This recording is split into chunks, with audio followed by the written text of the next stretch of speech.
की तबीयत खराब थी पूजा सरकार की, तो फ़ोन लगाई तो मैं यहाँ आई। अब मेरी नातिन जया खाना बनाई, मुझे खाने के लिए दी चावल दाल। में देखी कि ये तो किनकी बनी है, मेरे लिए तो माँ बाप के लिए 70 रुपये किलो ले जाती है चावल, अपने लिए किनकी, ये किनकी बनवाती। ऐसी लड़की आज के युग में किसी की औलाद नहीं। मैं अपने बेटी के साथ पूजा सरकार के साथ बहुत अत्याचार की हूँ, क्योंकि अनजाने में मैं सोचती थी कि मेरी बेटी ये बदल आ गई। अब मेरी बेटी हमेशा मेरी सेवा करी बचपन से। अगर कोई काम को कह दे तो अभी वो 2 मिनट के लिए हम चले गए बाहर और उनका काम फौरन सब काम हो गया। अगर मैं कहती हूँ बेटी यहीं रहना, यहीं बैठना, वो लड़की मेरी अभी यहाँ दिखे, फिर कुछ देर बाद वो पता नहीं, ज़्यादा देर न लगे 2 मिनट में उधर पहुँच जाए।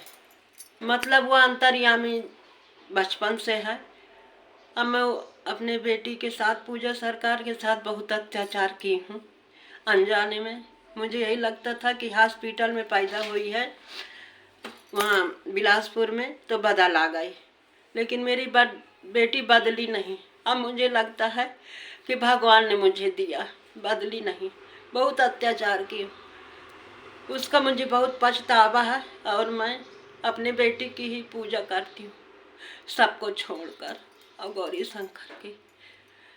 आज के युग में कोई ऐसा किसी की औलाद नहीं है कि ऐसा करे। और 20 साल से मेरा बेटा, जब से मेरा बेटा एक्सपायर हो गया तब से मेरी बेटी पूजा सरकार सब चलाती हैं, पूरा खर्च। मुझे चूल्हा में खाना नहीं बनाने देती, न दूध दही सब कुछ भेजती है, सब उन्हीं का चला है। मेरे पति को 1000 रुपये मिलता है, 1000 में उनके गुटखा तम्बाकू के लिए नहीं पूजता है, सब वही चलाती है।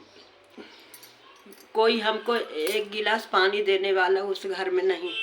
और वो पूजा सरकार कहती कि यहीं रहो हमारे साथ, लेकिन हमें यहाँ थोड़ी अटपटा जैसे लगता है कि हमारे पति देव हैं तो कहीं थूकेंगे, कहीं दलितपन मचाएंगे, इसलिए मैं नहीं रहती हूँ। मैं अपने बेटी के लिए अब क्या कहूँ, अब उनसे मैं अब उनके शरण में हूँ।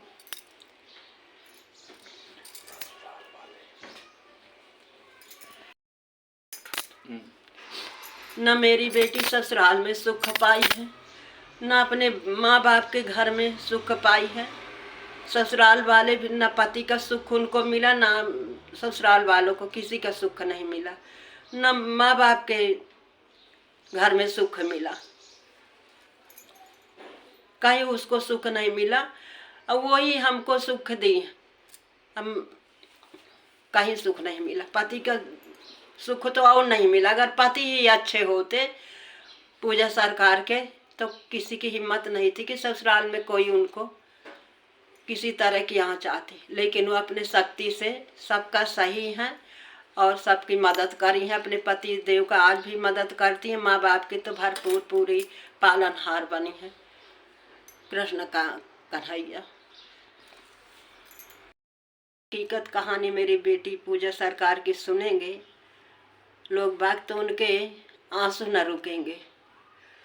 मेरी बेटी की जो कहानी है, और मैं सुनाऊंगी, पूरी कहानी मैं सुनाऊंगी।